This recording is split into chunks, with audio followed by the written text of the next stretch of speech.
Headlines प्रायोजक राम बंधू आचार, आपला टेस्ट पार्टनर।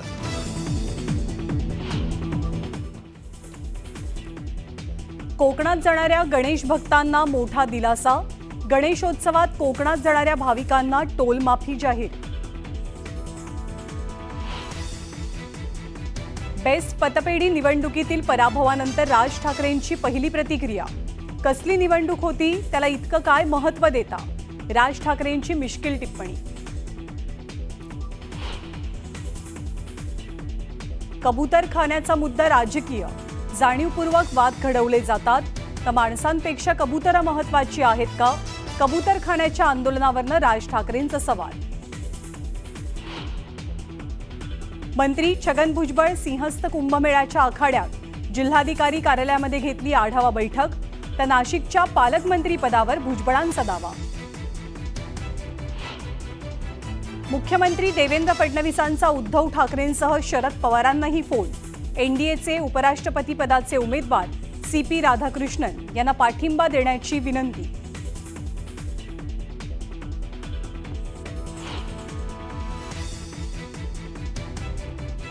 काय माळ्यांची टिकली ओबीसीचं नेतृत्व माळ्यांकडून घटघराकडे चाललं, हे त्यांच्या पोटात खूप आहे। माळी समाजाबद्दल लक्ष्मण हाकेंचं वादग्रस्त विधान, माळी समाजाकडनं संताप व्यक्त।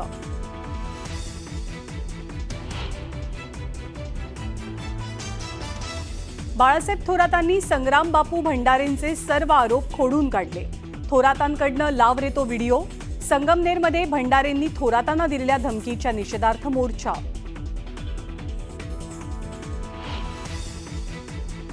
राष्ट्रसेविका समितीच्या बैठकीला सुनेत्रा पवारांची हजेरी। हेडगेवार आणि गोळवळकरांच्या फोटोसमोर उभं राहत सुनेत्रा पवारांचं भाषण, तर उपस्थितीचा राजकीय अर्थ काढू नका, सुनेत्रा पवार यांच्याकडनं स्पष्ट।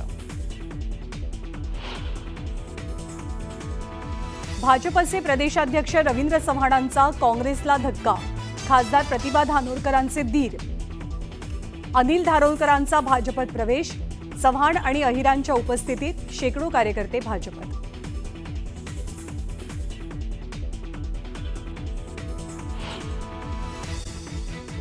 तर मनसे प्रमुख राज ठाकरे यांनी सकाळीच मुख्यमंत्री देवेंद्र फडणवीस यांची मुंबईतील वर्षा या निवासस्थानी भेट घेतली। सुमारे 50 मिनिटं राज ठाकरे आणि देवेंद्र फडणवीस यांच्यामध्ये चर्चा झाली। टाउन प्लॅनिंगचा विषय घेऊन फडणवीसांची भेट घेतली असं राज ठाकरेंनी स्पष्ट केलं। दरम्यान अनधिकृत पार्किंगबाबत काय करता येईल, तसेच सरकारने तज्ज्ञ लोकांना बोलावलं पाहिजे आणि तातडीनं यावर उपाययोजना करणं गरजेचं आहे, अन्यथा शहरं बर्बाद होतील, याचा सगळ्यांनी विचार केला पाहिजे असंही ते म्हणालेत। तसेच अर्बन नक्षलपेक्षा इथे शिस्त लावा असा टोलाही त्यांनी लगावलाय। दरम्यान वाढती लोकसंख्या आणि मूलभूत सुविधांचा अभाव या गोष्टींचा उल्लेख करत आपल्याकडे कुंपणच शेत खातंय अशी खंतही त्यांनी व्यक्त केली। तर दुसरीकडे रोज या शहरांवर माणसं आदळत आहेत, माणसं येणं थांबवणं गरजेचं आहे। बाहेरच्या राज्यातील लोकांना येणं थांबवावं लागेल, अन्यथा पुढे परिस्थिती अधिक बिकट होईल अशी भीतीही त्यांनी व्यक्त केली। रात्री साधारणपणे 12 वाजता जरी सिग्नल चालू असेल तरी गाड्या थांबायच्या।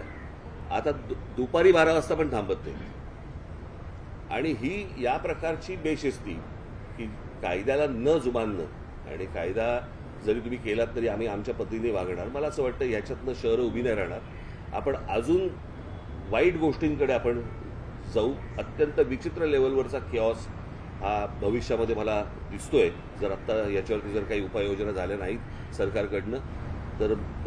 कारण त्या प्रकारची बेशिस्ती ही अजून वेगवेगळ्या गोष्टींमध्ये येत जाणार, आणि मग ते एकदा हाताबाहेर गेलं की कोणीच काही करू शकणार नाही। लोकांना गाड्या पार्क करण्यासाठी म्हणून ज्या पार्किंग लॉट जे उभे करायला पाहिजेत सरकारकडनं किंवा महानगरपालिकेकडनं, काही केलेत, नॅशनलला भागले, पण लोक तिकडे जात नाहीत। मला असं वाटतं की या ठिकाणी लोकांनी गाड्या पार्क करणं, जिथे पार्किंग नसेल तिकडे, आणि या प्रकारची एक शिस्त लावणं गरजेचं आहे। अनेक ठिकाणी ज्या बाहेरच्या राज्यांमधून लोक आलेत, बाहेरच्या प्रदेशामधून लोक आलेत, जे आज ओला आणि इतर टॅक्स्या आणि रिक्षा आणि सगळ्या गाड्या चालवत आहेत, त्यांना माहितीच नाहीये की या शहरांमध्ये काय प्रकारची सिस्टीम असली पाहिजे, कुठे गाड्या पार्क केल्या पाहिजे, कुठे लावल्या पाहिजे, डबल पार्किंग करत असतात, नो पार्किंगमध्ये लावत असतात, कुठेही लावत असतात. आणि त्या दृष्टिकोनातनं मी एक छोटासा आराखडा आज मी मुख्यमंत्र्यांना दिला. जर समजा गाड्यांचे दर पाहिले तर पार्किंगचा दर परवडायला काही हरकत नसेल.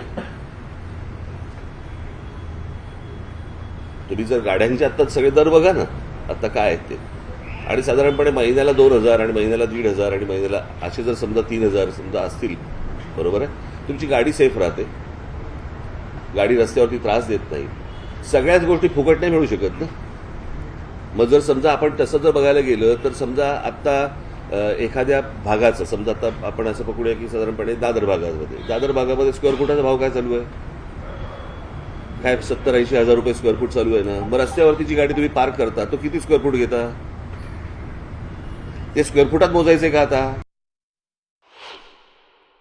ज्यांना तुम्ही गाड्यांची लायसन्सेस देताय त्यांना हे शिकवले जात नाही कुठे गाडी पार्क करायची आणि कुठे कसं वागायचं. कारण त्यांना कोणत्याही प्रकारचा दंड नसल्यामुळे किंवा कोणत्याही प्रकारची त्यांना भीती नसल्यामुळे या सगळ्या गोष्टी शेवटी सरकारची अशा बाबतीत नको तिकडे भीती दाखवतात. कळलं का? की तुम्हाला काय ते नवीन काय फ्रेज आली, नक्षल काय, शहरी नक्षल, अर्बन नक्षल. हा, अर्बन नक्षल. ते अर्बन नक्षलपेक्षा इथे शिस्त लावा ना. रस्ते बनवणे आहे ना, रस्ते बनवणे हा साधारणपणे धंदा आहे, बरोबर. धंदा कशा अर्थाने बोलतोय मी, की टेंडर काढायची, रस्ते बांधायचे, ते खराब झालेच पाहिजेत. ह्याच्यामध्ये सगळं तुम्ही सगळा जो नेक्सस आहे ना तो सगळा तसाच येतो की याच्यामध्ये ते खराब झाले पाहिजेत. खराब झाले की लगेच ते खड्डे बुजवायचं टेंडर निघतं आपल्याकडे.